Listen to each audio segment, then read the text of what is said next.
Essa noite vamos ouvir uma pregação que vai nos apresentar a doutrina que confessamos no Dia do Senhor de número 47, a respeito da primeira petição, santificado seja o teu nome. E nós vamos ler Jeremias capítulo 9, o texto da pregação será os versículos 23 e 24, mas faremos a princípio a leitura de todo o capítulo 9 de Jeremias.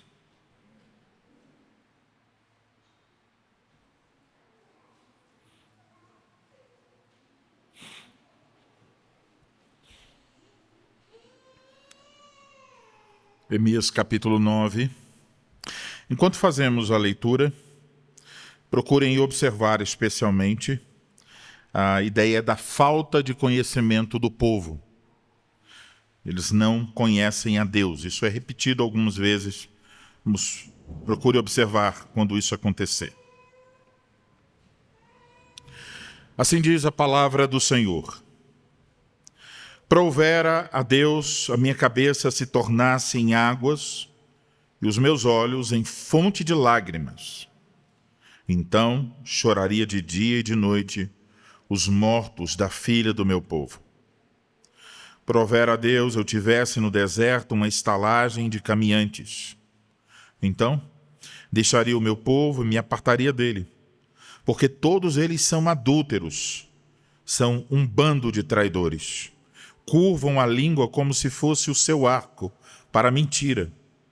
Fortalecem-se na terra, mas não para a verdade, porque avançam de malícia em malícia e não me conhecem, diz o Senhor. Guardai-vos, cada um do seu amigo e de irmão nenhum vos fieis, porque todo irmão não faz mais do que enganar, e todo amigo anda caluniando. Cada um zomba do seu próximo e não falam a verdade. Ensinam a sua língua a proferir mentiras. Cansam-se de praticar a iniquidade. Vivem no meio da falsidade. Pela falsidade recusam conhecer-me, diz o Senhor. Portanto, assim diz o Senhor dos exércitos, eis que eu os acrisolarei e os provarei. Porque de que outra maneira procederia eu com a filha do meu povo? Flecha mortífera é a língua deles, falam engano. Com a boca fala cada um de paz com seu companheiro, mas no seu interior lhe arma ciladas. Acaso por estas coisas não os castigaria, diz o Senhor? Ou não me vingaria eu de nação tal como esta? Pelos montes levantarei choro e pranto, e pelas pastagens do deserto lamentação, porque já estão queimadas e ninguém passa por elas. Já não se ouve ali o mugido de gado, tanto as aves dos céus como os animais fugiram e se foram. Farei de Jerusalém montões de ruínas, morada de chacais, e das cidades de Judá farei uma assolação, de sorte que fiquem desabitadas. Quem é o homem sábio que entenda isto? E a quem falou a boca do Senhor, homem que possa explicar por que razão pereceu a terra e se queimou como deserto, de sorte que ninguém passa por ela? Respondeu o Senhor: porque deixaram a minha lei, que pus perante eles, e não deram ouvidos ao que eu disse, nem andaram nela. Antes andaram na dureza do seu coração, e seguiram os Balaíns como lhes ensinaram os seus pais. Portanto, assim diz o Senhor dos exércitos, Deus de Israel: eis que alimentarei este povo com absinto, e lhe darei a beber água venenosa. Espalhá-los-eis dentre as nações que nem eles nem seus pais conheceram, e enviarei a espada após eles, até que eu venha consumi-los. Assim diz o Senhor dos exércitos: considerai e chamai carpideiras para que venham, mandai procurar mulheres hábeis para que venham. Apressem-se e levantem sobre nós o seu lamento, para que os nossos olhos se desfaçam em lágrimas e as nossas pálpebras destilem água. Porque uma voz de pranto se ouve de Sião, Como estamos arruinados! Estamos sobremodo envergonhados, porque deixamos a terra, e eles transtornaram as nossas moradas. Ouvi, pois, vós, mulheres, a palavra do Senhor, e os vossos ouvidos recebam a palavra da sua boca. Ensinai o pranto a vossas filhas, e cada uma a sua companheira a lamentação. Porque a morte subiu pelas nossas janelas, e entrou em nossos palácios, exterminou das ruas as crianças e os jovens das praças. Fala, assim diz o Senhor: os cadáveres dos homens jazerão como esterco sobre o campo, e cairão como gavela atrás do segador, e não há quem a recolha. Assim diz o Senhor: não se glorie o sábio na sua sabedoria, nem o forte na sua força, nem o rico nas suas riquezas. Mas o que se gloriar, glorie-se nisto, em me conhecer e saber que eu sou o Senhor, e faço misericórdia, juízo e justiça na terra, porque destas coisas me agrado, diz o Senhor. Eis que vem dias, diz o Senhor, em que castigarei a todos os circuncidados juntamente com os incircuncisos, ao Egito e a Judá e a Edom e aos filhos de Amon, e a Moabe e a todos os que cortam os cabelos nas têmporas e habitam no deserto. Porque todas as nações são incircuncisas, e toda a casa de Israel é incircuncisa de coração. Agora vamos ler a nossa confissão, Dia do Senhor, de número 47. Pergunta 122. Qual é a primeira petição? Resposta: santificado seja o teu nome. Isto é, que nos conceda antes de tudo que possamos te conhecer da maneira correta e que te santifiquemos, glorifiquemos e louvemos em todas as tuas obras, das quais brilham o teu poder infinito, sabedoria, bondade, justiça, misericórdia e verdade. Também que nos concedas que dirijamos toda a nossa vida, pensamentos, palavras e ações de tal maneira que o teu nome não seja blasfemado por nossa causa, mas que seja sempre honrado e glorificado. Agora vamos voltar ao texto de Jeremias e ler apenas o texto da pregação, versículos 23 e 24. Jeremias 9, versículos 23 e 24. Assim diz o Senhor: não se glorie o sábio na sua sabedoria, nem o forte na sua força, nem o rico nas suas riquezas. Mas o que se gloriar, glorie-se nisto, em me conhecer e saber que eu sou o Senhor, e faço misericórdia, juízo e justiça na terra, porque destas coisas me agrado, diz o Senhor. Vamos orar, amados irmãos. Ó Senhor Deus, nosso Pai, obrigado, Senhor, pela Tua palavra, obrigado pela Tua misericórdia sobre as nossas vidas, o Teu amor em nos fazer conhecer tão preciosas verdades, ter o privilégio de nos reunir neste prédio, como Tua igreja aqui em Campinas, e ouvir nesse instante a exposição da Tua palavra nos apresentando a doutrina que confessamos. Pedimos que o Senhor abençoe, para que a pregação seja fiel, para que as palavras sejam adequadas e sábias, e para que Cristo seja glorificado. Abençoa o pregador, abençoa os ouvintes, concede tuas bênçãos, Senhor, para que nós possamos ser alimentados e fortalecidos pela verdade. Nós oramos assim em nome do Senhor Jesus Cristo. Amém.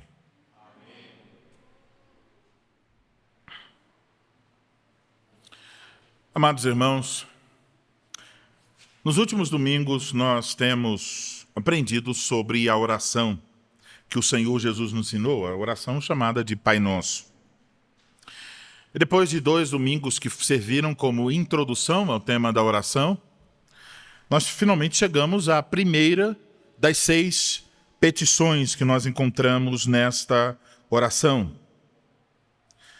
E a primeira coisa que nos chama a atenção quando olhamos para essas petições é que o Senhor Jesus nos ensina que a nossa oração deve começar com o interesse do nosso Pai Celestial. Veja, lembre-se, seu nome, seu reino, sua vontade. Mas também podemos notar que ao entrar e tratar sobre essas petições, o nosso catecismo faz isso de uma maneira pessoal e aplicativa. Vejam como começam as explicações de cada uma dessas 3 petições. Que nos concedas, que nos governes, que nós e todos os homens renunciemos. Com isso, então, o nosso catecismo procura mostrar que a oração não visa nos colocar no centro da atenção de Deus, mas submeter o nosso coração a Deus, que é o centro de todas as coisas. Assim, aprendemos que o que deve ser buscado, até mesmo quando nós estamos pedindo pela coisa mais básica da vida, o pão de cada dia, ou quando nós pedimos uma bênção especial de Deus para nós, o que deve ser buscado é a glória de Deus. Portanto, com isso em mente, chegamos à primeira das 6 petições. Qual é a primeira das 6 petições, crianças? Vocês lembram? Santificado seja o teu nome. O que isso quer dizer? O que se está pedindo aqui, especificamente nesta petição? Para entender isso, então, devemos lembrar que nos tempos bíblicos, o nome de alguém não era apenas a questão de um som, mas estava profundamente ligado ao caráter daquela pessoa. O nome era para indicar quem a pessoa é. Assim, o nome de Deus quer dizer quem Ele é. Isso é a ideia. O nome de Deus quer dizer quem Ele é. E santificar está relacionado com colocar à parte, com separar. Então, a primeira petição, santificado seja o teu nome, é um pedido para que com toda a nossa vida nós reconheçamos a santidade e a glória do nome de Deus. Então não estamos orando para que, de algum modo, o nome de Deus se torne mais santo, porque isso não é possível. O nome de Deus é perfeitamente santo. Mas estamos pedindo para que nós e as pessoas que estão ao nosso redor, a Igreja de Cristo, que nós reconheçamos com toda a nossa vida a santidade e a glória de Deus. Agora, qual é o primeiro passo para vivermos uma vida que reconhece a santidade e a glória de Deus? O que nós estamos pedindo quando fazemos essa petição para reconhecermos a santidade e a glória do nome de Deus? O que nós estamos pedindo antes de mais nada? Veja como o catecismo coloca. Que nos concedas, antes de mais nada, que possamos te conhecer de maneira correta. Então, a primeira coisa para santificar o nome de Deus é que nós obtenhamos um conhecimento correto a respeito de Deus. E nosso catecismo responde assim, porque o conhecimento de Deus é a coisa mais básica para que nós santifiquemos e glorifiquemos e louvemos a Deus com toda a nossa vida e com todas as nossas obras. Orar, santificado seja o teu nome, é o mesmo que pedir. Esse primeiro passo. Ó Deus, dai-me conhecer mais e mais ao Senhor, a fim de que, conhecendo o Senhor, eu possa viver de tal forma que o teu nome seja glorificado. Portanto, a coisa mais básica que estamos pedindo na primeira petição é que possamos conhecer a Deus de maneira correta. E este é, sem dúvida, o conhecimento mais importante. É o conhecimento que devemos buscar. E é também sobre esse conhecimento que o próprio Deus nos fala no livro de Jeremias, capítulo 9, versículos 23 e 24, onde nós aprendemos que Deus quer que busquemos conhecê-lo. Esse é o tema da pregação desta noite. Deus quer que busquemos conhecê-lo. Então, o que lemos desse capítulo está, então, relacionado com a atitude do povo da antiga aliança. E isso aconteceu depois, vocês talvez lembrem disso nas suas leituras da Bíblia, quando o rei Josias, mandando fazer uma reforma no templo, o livro da aliança foi encontrado, o livro foi lido, e então as pessoas estavam parecendo ter um tipo de avivamento. Mas ao mesmo tempo elas começaram a se orgulhar de conhecer a Deus, de se acharem sábios. Olha, agora nós temos o livro da lei, achamos. Estava perdido. Que bênção! Estavam bem animados e se gloriando de terem conhecimento sobre as coisas de Deus. Mas isso era apenas uma aparência. Jeremias capítulo 8, versículo 8, veja o que diz. Como, pois, dizeis, somos sábios, e a lei do Senhor está conosco? Pois, com efeito, a falsa pena dos escribas a converteu em mentira. Agora o versículo 9. Os sábios serão envergonhados, aterrorizados e presos. Eis que rejeitaram a palavra do Senhor. Que sabedoria é essa que eles têm? Então, vocês percebem o problema? Eles se orgulhavam de conhecer a Deus. Mas e a vida? A vida estava demonstrando algo diferente. Então, o que eles possuíam era um conhecimento teórico. Talvez alguns deles pudessem recitar capítulos inteiros da lei. Prova disso são os pecados denunciados aqui no capítulo 9 de Jeremias. E é importante notar, são pecados especialmente contra o próximo. Vejam os pecados: traição, malícia, mentira, falsidade, engano e adultério. Esses pecados são apontados como sendo iniquidade, ou seja, são pecados nos quais eles estavam quebrando a lei, a aliança com Deus. E por causa desses pecados, Deus prometeu derramar o seu juízo contra eles. Esse juízo é destacado não só no que Deus promete fazer, por exemplo, vejam os verbos: acrisolar, provar, castigar, vingar, mas também no resultado do juízo de Deus. Vejam os verbos, as palavras: pranto, lamento, fuga, ruínas, vergonha. Então mesmo, com as leis em suas mãos, um coração cheio de orgulho de conhecer a lei de Deus, alegando que eles tinham a sabedoria,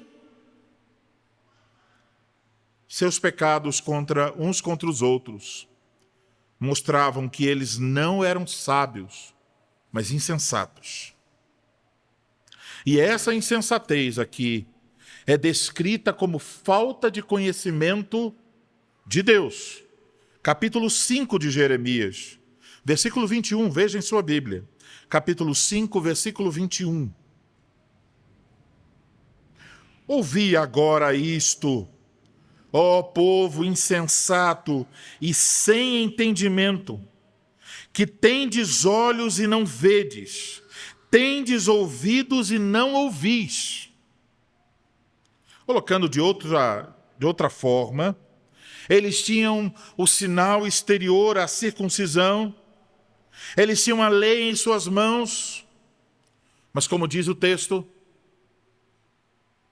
que lemos em Atos 7, também fala sobre isso: corações incircuncisos. eles não conheciam a Deus de fato.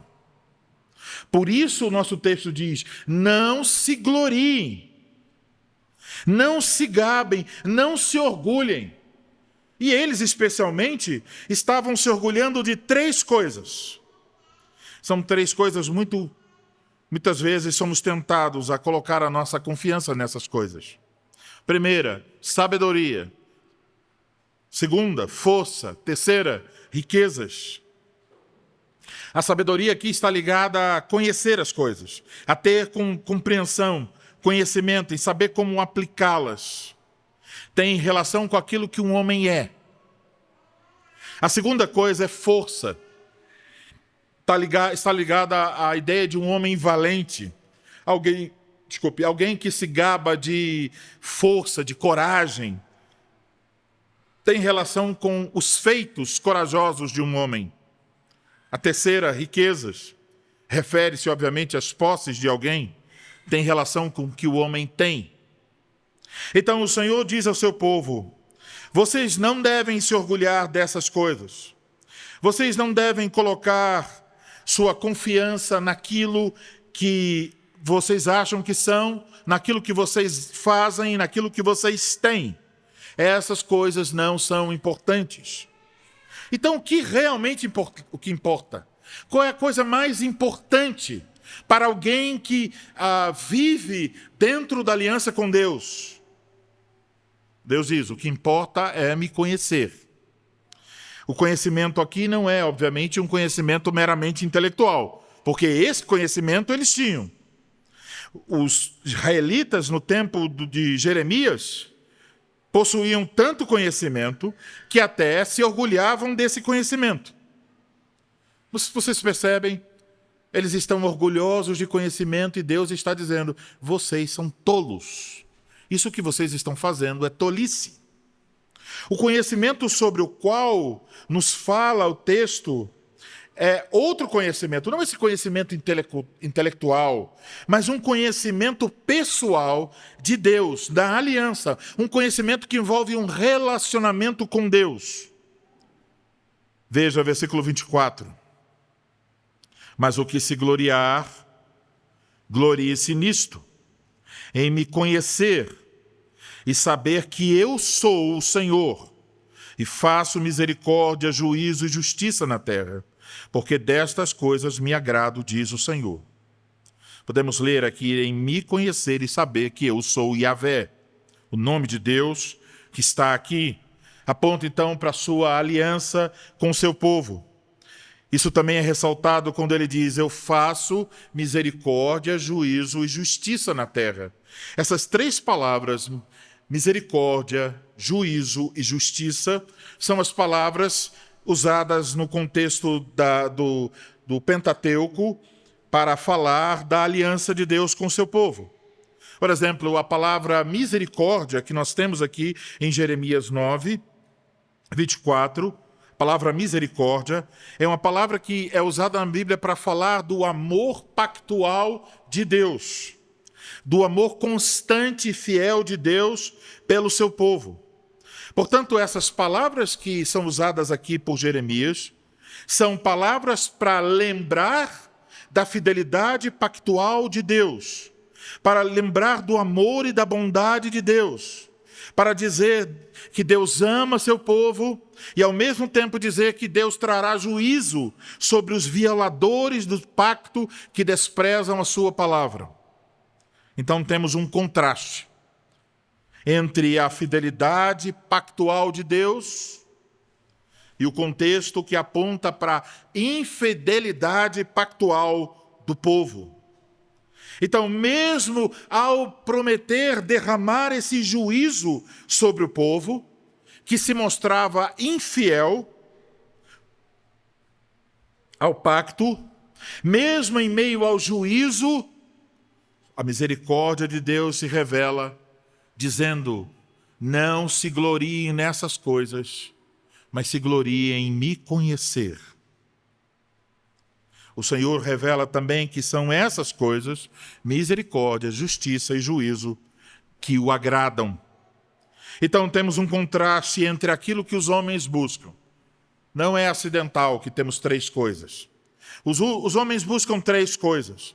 Os homens buscam sabedoria, força e riquezas. Mas aqui está o que nós devemos buscar em Deus e viver em Deus: misericórdia, juízo e justiça. A necessidade de buscar essas coisas fica clara quando nós observamos os pecados do povo. Primeiro, esses pecados estavam ligados à questão de rejeição do conhecimento do Senhor. Veja capítulo 9, versículo 3. Curvam a língua como se fossem o seu arco.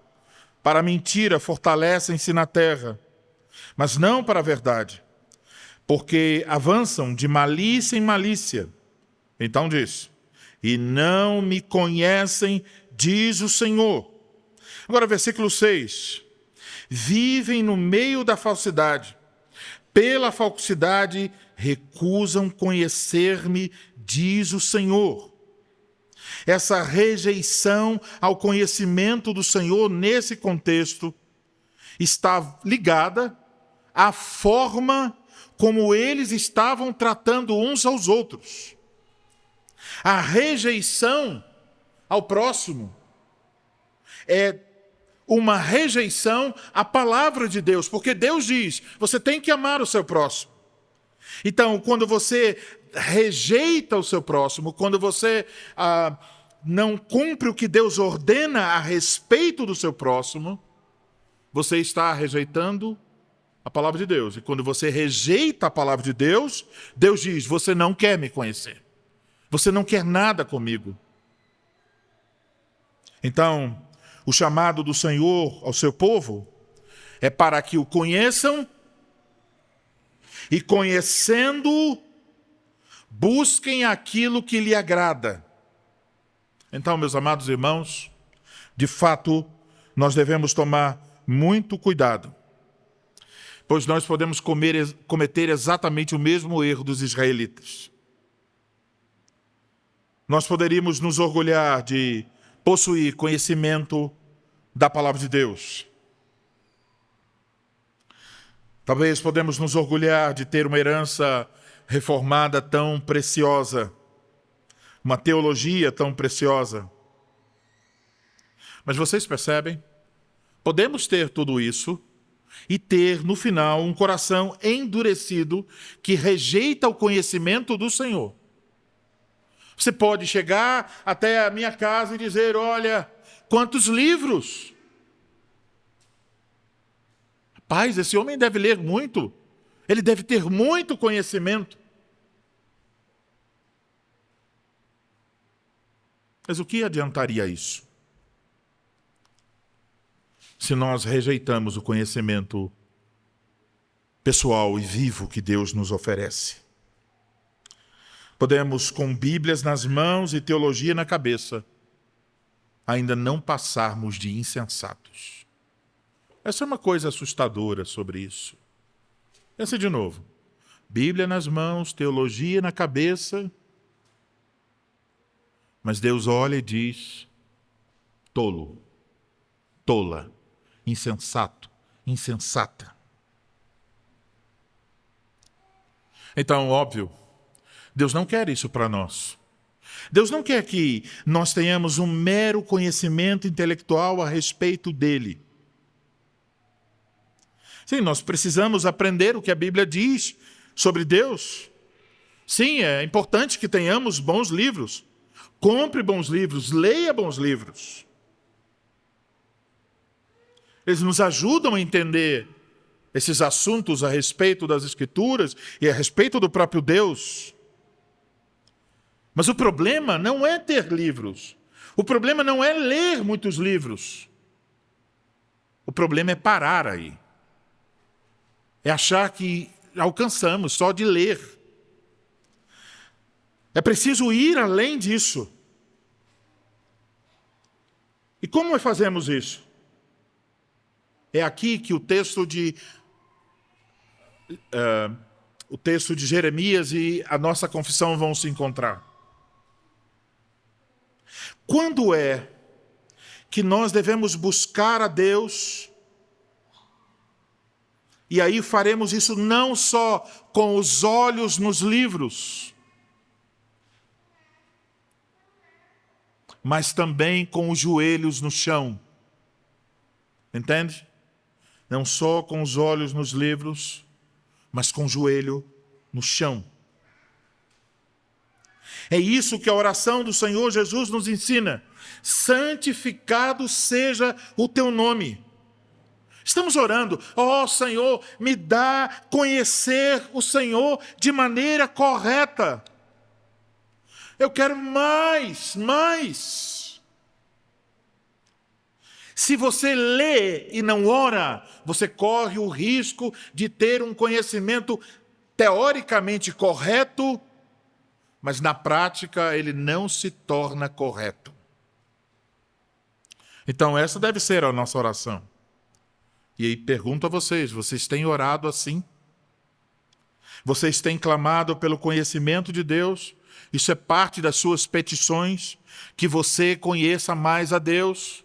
Para que conhecendo a Deus você o ame, sirva, o adore e glorifique?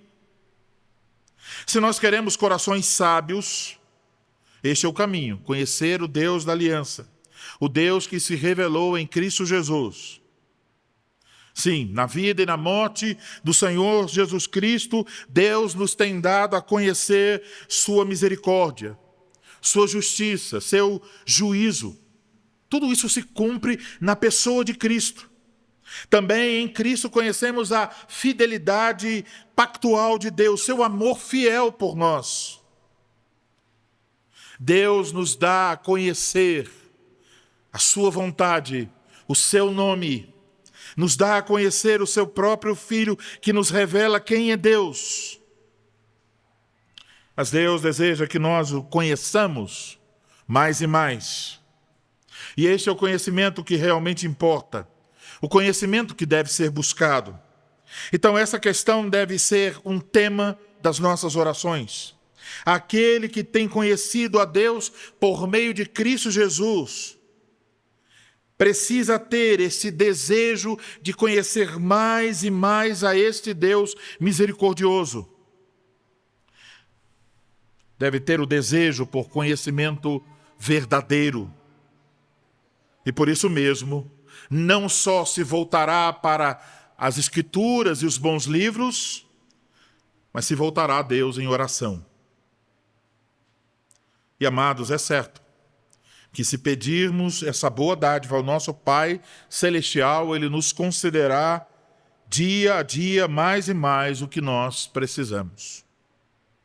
Por exemplo, às vezes Deus nos dá a conhecer o seu amor e bondade para conosco, quando por sua providência Ele nos faz ser abatidos por dores terríveis. Então, às vezes não percebemos quando Deus está nos fazendo conhecer.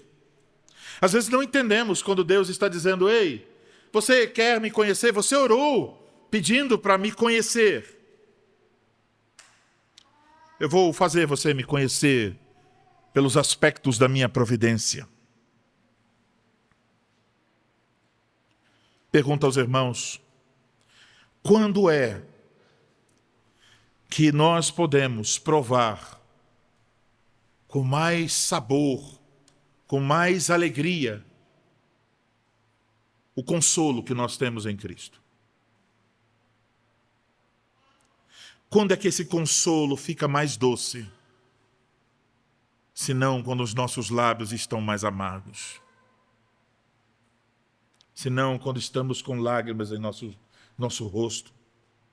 Senão quando estamos em meio às nossas aflições, cansados e desanimados. Mas aí está. Deus está dizendo: meu querido filho, minha querida filha, eu preciso te ensinar uma lição hoje. Você leu na minha palavra que eu sou o Deus de toda consolação. Então Deus nos entristece para, por meio da nossa tristeza, dar-nos a conhecer a sua consolação. E quando você aprova, quando você sente o consolo, parece que tudo mais some debaixo dos seus pés. E por um momento, você seria capaz de dizer: se eu tomasse asas e pudesse voar, e ir direto para o céu agora, para encontrar-me com meu Salvador.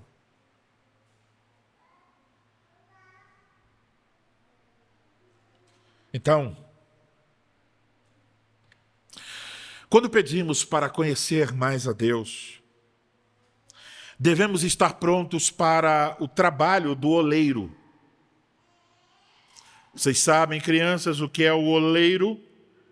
Se não sabem, deve perguntar aos seus pais em casa. Mas, em resumo, é o homem que trabalha com barro, que faz vasos. Às vezes é preciso começar de novo. Então, depois de cada tribulação, nós podemos repetir como Jó: eu te conhecia só de ouvir falar, mas agora meus olhos te veem. Então, meus amados, quando você ora: Senhor, eu quero glorificar o teu nome, santificar o teu nome, eu quero te conhecer para santificar o teu nome, Deus fará isso. Deus lhe dará esse conhecimento que você lê na Bíblia, conhece nos livros, fará com que esse conhecimento se torne prático, atual, vivo em sua própria vida. Então, quando você estiver na escola de Deus, podemos dizer a escola do Espírito Santo, quando você estiver na escola do Espírito Santo para aprender mais sobre Deus, quando aquilo que foi revelado na palavra se torna claro na sua própria existência, quando isso acontecer, não reclame, não murmure, mas diga: Senhor, me dê o coração humilde para aprender a lição inteira, do A até o Z, pois eu quero glorificar o teu santo e bendito nome. E Deus, como vimos nessa manhã, dará maior graça. Deus dará maior graça. Então, talvez você chegou hoje com muita tristeza em seu coração para ouvir as palavras simples dessa pregação catequética. Mas se você ama Deus, se você deseja santificá-lo, diga sim ao bom professor, o Espírito Santo. Com seus olhos na Bíblia, com seus olhos em bons livros, mas com seu joelho no chão. Fala, Senhor, que o teu servo ouve. Amém.